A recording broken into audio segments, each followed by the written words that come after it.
To get better at riding, you have to stay consistent, but that doesn't always have to be on the bike. And actually, you might find that working out in the gym elevates you riding to the next level. But before we get to that specific workout at the end, where we're going to do a full ride replacement workout for you, we've got 13 tips in between on mobility, nutrition, weight loss, strength, fitness, and pretty much everything you need to be a better mountain biker. If you're a mountain biker, you should be concerned about power to weight. Weight is entirely in your control by shedding some excess pounds. Unless you're in single digits of body fat, then you can get better power to weight by doing zone 2 every single morning, or as many as you can fasted.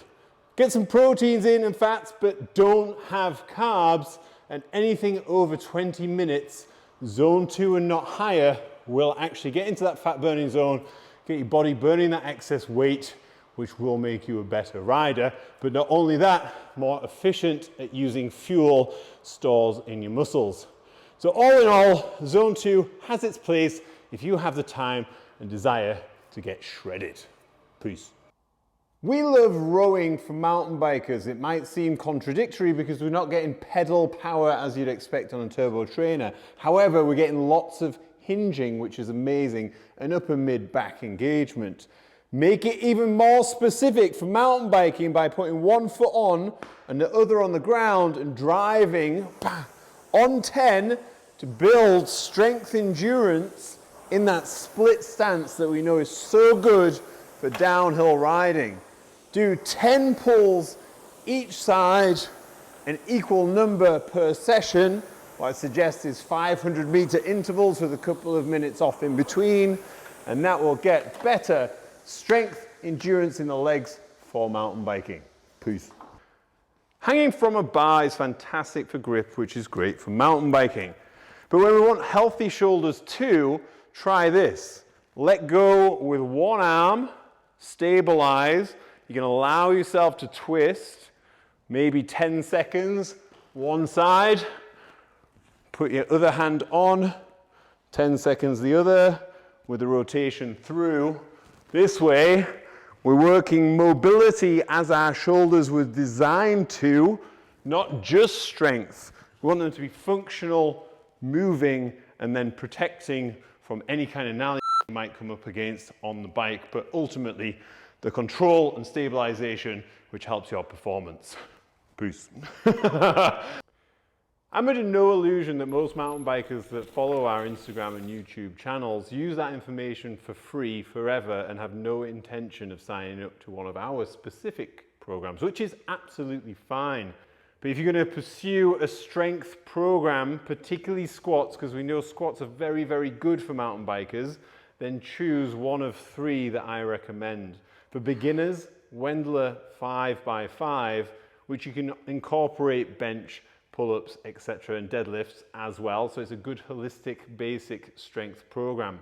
If you're well experienced at lifting, then look at Hatch. It's a 12-week, more complex, twice-a-week squat program.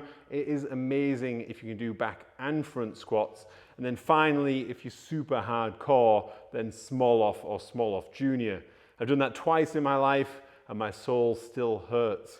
Let us know which one you choose, and I'll see you next time. Peace. We know that back strength is important for bike handling and healthy shoulders, but I far too often see people doing 10 to 12 pull-ups and that's it. For decades, what do? 3 sets of 10 to 12 because they've got no other stimulus, they don't get any change. So instead, look at more reps and fewer reps to get different adaptation on the pull. So you might do 15 to 20 assisted with a band or a lat pull down machine, or what I prefer is to go the other way, add some weight. It doesn't have to be a massive amount, just so that you go down into the 5s and 7s instead of the 10 or 12s. Adding weight with a belt is ideal. Watch for the jump, and then hit 5 to 7 instead of those 10s and 12s. Keep making progress, don't stick on the same rep range. We understand that mountain bikers have issues with wrists, shoulders, elbows quite often. And it's hard to press a barbell. If you have access to a trap bar, you can take it off. And this way you can have a neutral grip, building strength as we know it in the shoulders without all of that pressure on wrists. It may look funky, but there are bars out there called football bars that do exactly that. Not all gyms have them, but a lot have these. Utilize it if you want to get strong overhead. Peace. What's up, bikers? Let's talk about bike-specific use of the Concept 2, this time the Ski Erg. The rowing machine went down really well. Ski Ergs aren't as accessible. However, if you've got one, split leg, 3, 2, 3.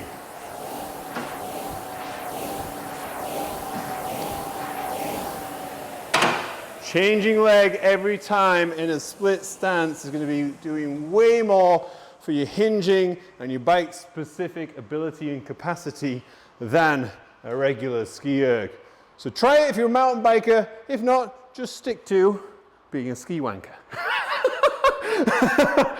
This may not look like it's specific for mountain biking.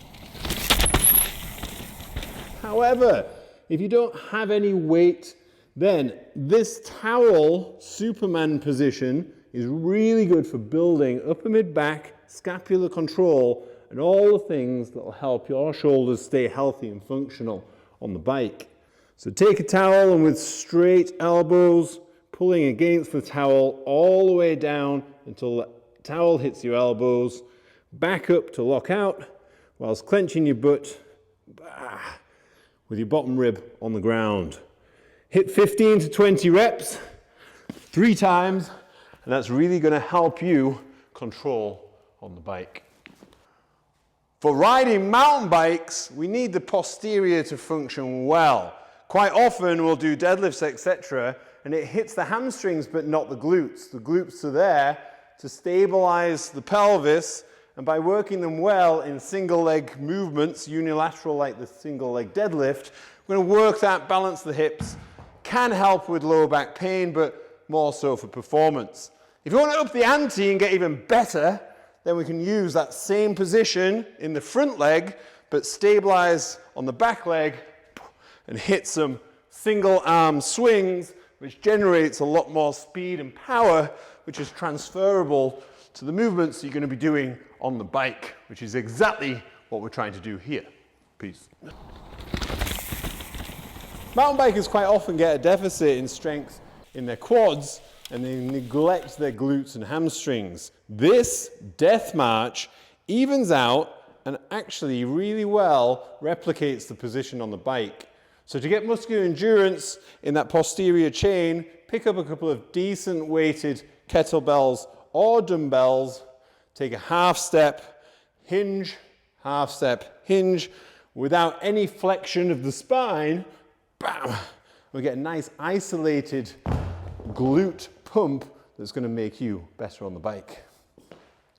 We know that pressing is very good for mountain biking because of all of the control on the bars, but getting you out of sticky situations. But don't restrict yourself to just the regular press-up position that you're comfortable with.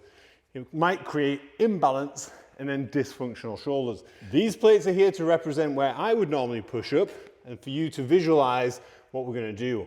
We're going to go from a 12 o'clock position on your right hand and do 1 press up, then bring them closer in for another. Then we're going 5 past, bam, and then closer, 10 past, closer, and then quarter past, closer. If you can do that, add 2 of each, then 3 of each, 4 of each, and then just make sure that you hit those shoulder positions.